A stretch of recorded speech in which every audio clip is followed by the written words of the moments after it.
A glória entrou no templo e eles não aceitaram, não reconheceram.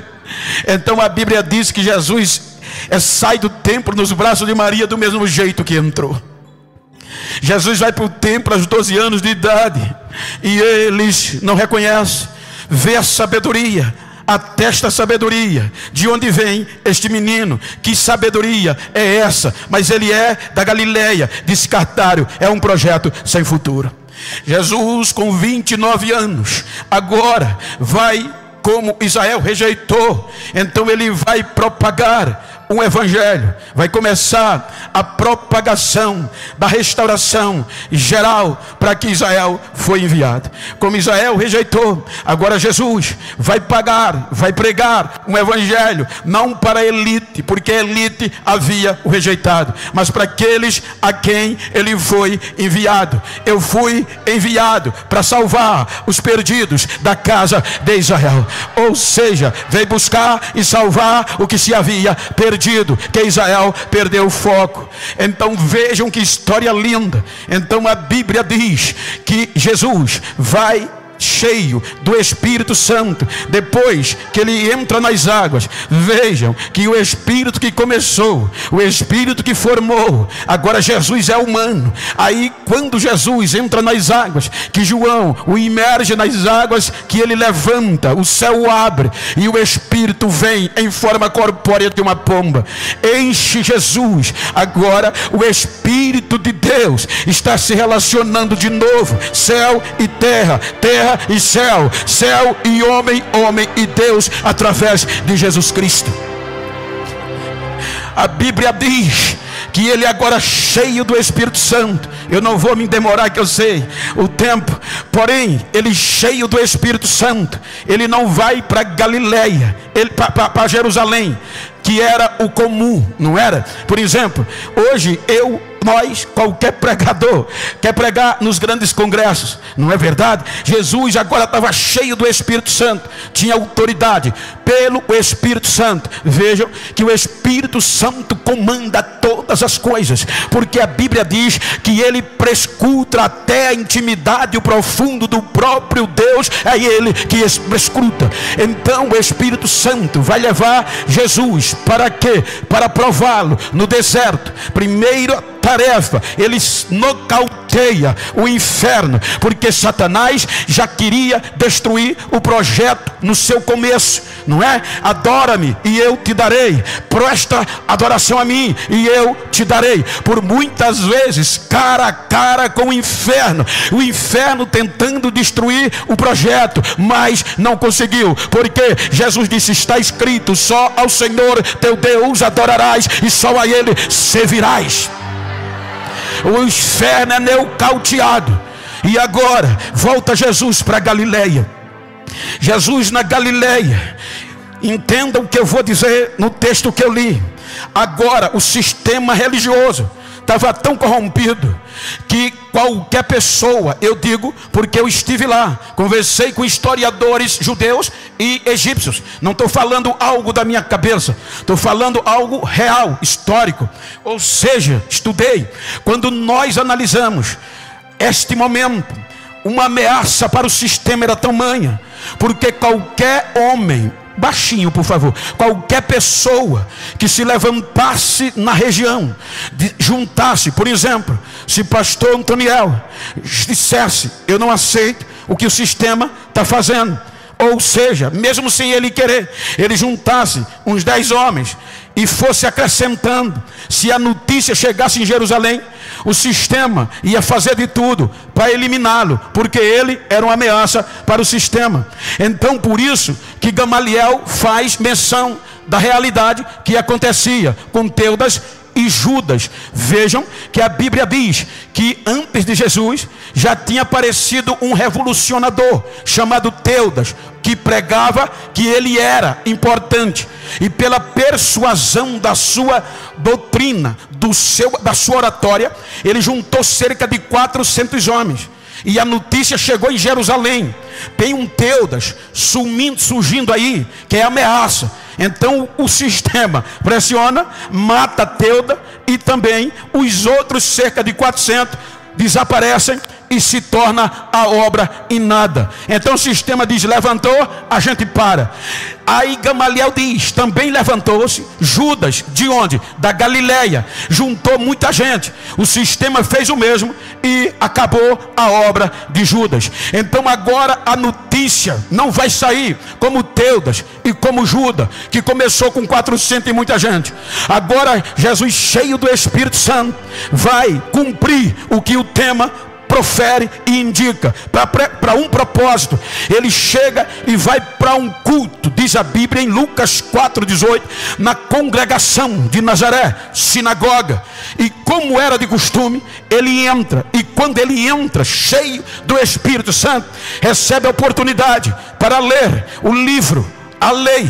Então quando ele abre o livro, é o rolo do livro do profeta Isaías, e ele abre justamente aonde falava sobre a capacidade. Ungir é capacitar. Ele diz: abre o livro, o assistente o entrega, e ele lê: o Espírito do Senhor Deus está ou é sobre mim, porque ele me capacitou e me ungiu para um propósito só, para pregar o evangelho aos pobres, aos prisioneiros, apregoar a liberdade aos cativos, tirá-los do cativeiro, e aos olhos do cego eu vou abrir. Aqueles que não vê espiritual vão ter que enxergar, porque para isso eu vim, para proclamar o evangelho da graça da salvação.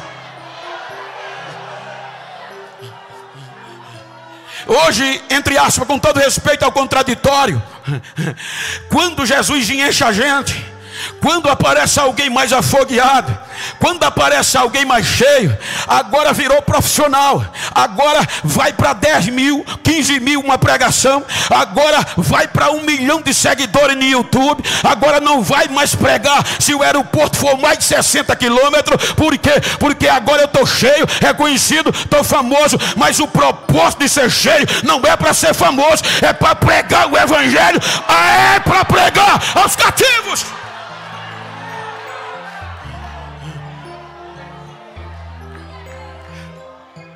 Diga para quem está ao seu lado: o Espírito Santo te encheu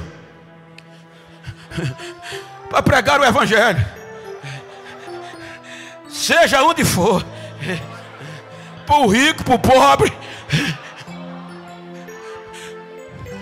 Quando ele prega,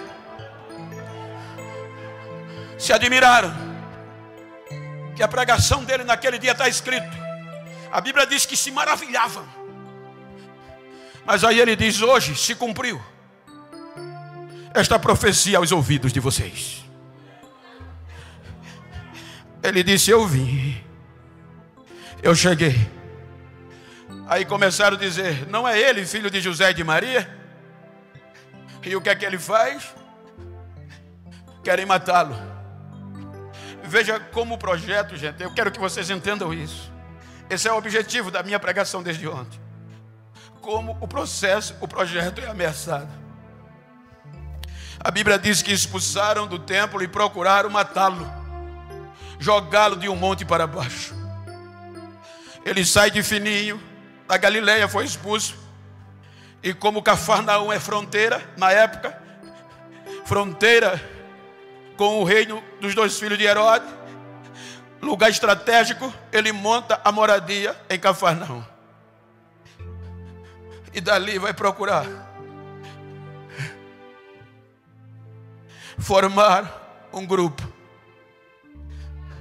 para pregar o evangelho dele, o conjunto dos seus ensinamentos com base no amor. Então o evangelho que Cristo começa a pregar é um evangelho de amor. Por isso que a Bíblia diz que ele começa pela região sombria, para cumprir o que Isaías profetizou, na região de Naftali, Zebulon, fronteira com a Sírio-Fenícia, aonde estava a maior parte de gentios. Ele começa a pregar por ali, e os milagres vão começando a aparecer. O que mais impacta, que não eram os milagres simplesmente, mas era porque quem não tinha esperança estava voltando a ter. Os cegos eram restaurados, os coxos levantavam, e os mortos eram ressuscitados. E para assustar, aquele evangelho pregado por eles, Jesus com 12 homens, vai ganhando forma.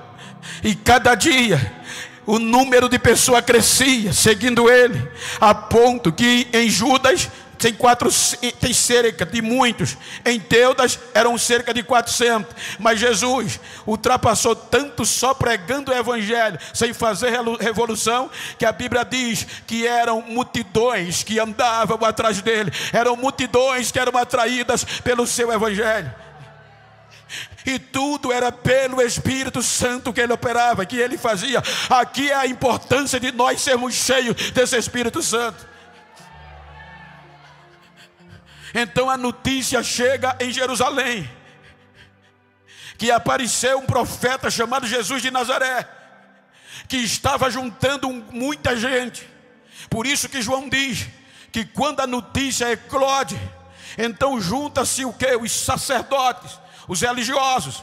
Capítulo 7, fizeram uma reunião para como pará-lo, porque já tinham tentado e não conseguiram. Então disseram, não tem outro jeito, o único jeito é matá-lo, porque matando ele, a gente faz como fez com Teuda e fez com Judas. Ele vai morrer e os seus seguidores desaparecerão. Então o principal objetivo do sistema matar Jesus era destruir o projeto missionário. E eles haviam endurecido o coração, seu próprio povo. Então diz a Bíblia que agora Jesus vai ser preso, Jesus vai ser condenado. E pasmem, para condenar Jesus, uniram-se não só agora os religiosos, mas como eles tinham o poder da influência, contaminaram o Sinédrio. O Sinédrio é o alto poder da jurisdição, que comandava a jurisdição, ligado ao judaísmo. Eles também convenceram o sistema político através de Pilatos e de Herodes. Então juntou o processo acadêmico, os doutores, formadores de opiniões. Então todos eles se reuniram e juntaram forças para parar Jesus e os seus seguidores, porque pregavam um evangelho que estava revolucionando, o evangelho de amor pelo Espírito Santo de Deus. Então condenam Jesus à morte, e vejam que foi o pior tipo de morte que um ser humano podia morrer. Primeiro, descarte seria. Segundo, vergonha. Terceiro, maldito. Então pegaram Jesus e toda coisa ruim que depois da morte poderia eclodir e perder a fama, eles jogaram sobre Jesus. Mas porém, Jesus já tinha preparado uma igreja. Por quê? Porque a igreja, querido, o Israel de Deus enfraqueceu e endureceu. Aí veja o que Paulo escreveu em Romanos capítulo 10. Ele vai dizer em Romanos que Israel endureceu e rejeitou a justiça de Deus. Agora ele está falando para um povo gentil, para dar sentido aqui. Então ele disse que Israel endureceu o coração e não aceitou a justiça de Deus, querendo a sua própria justiça. Então vão matar Jesus para parar os seguidores, matando ele, como já haviam feito com Teuda e com Judas o Galileu. Então vão em busca de Jesus e conseguem levar a cruz. Mas Jesus, sabendo que era necessário e ia partir, ele reúne os seus discípulos. João 14, creio que 15 e 16, ou por aí, ele diz que agora está chegando a hora e vai para o Pai. Mas ele promete aos discípulos, seus discípulos, que não ia deixá-los só. Porque lembram que nós falamos ontem que o Espírito de Deus, no capítulo 6 do Gênesis, foi tirado do ser humano e não habitava para sempre com ele.